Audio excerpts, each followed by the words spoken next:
Наригав мікро, бо в горлу я без сіяв очі пісок, мав за це 0 песо. Виховав собі похуїзм, а точніше атракцію. Соціум породжував мені Антарктику, пропонував різні атракціони та подорож в Атлантиду. Я відкривав собі вікно тільки для відвертих інтровід, таких же інтровертів. Я закривав себе вітровкою від холодних вітрів, що віяли з милих років. Я знаю, що Вавилон хотів, та куди він вів. Я знаю, що Вавилон хотів, та куди він вів.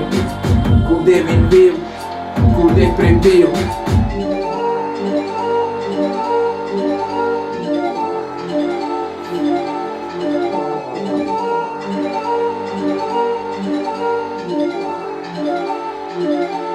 Я вільний чи один?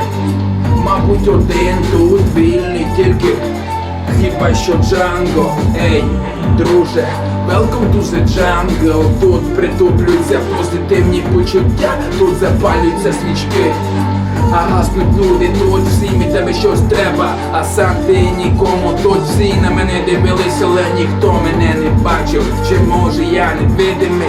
Типу як Каспер становити вам голову. Всім Касперський, ми розвивались хіба що в протилежну сторону. Промонітор себе, чи тобі за себе не соромно. Промонітор себе, чи тобі за себе не соромно. Покидьку.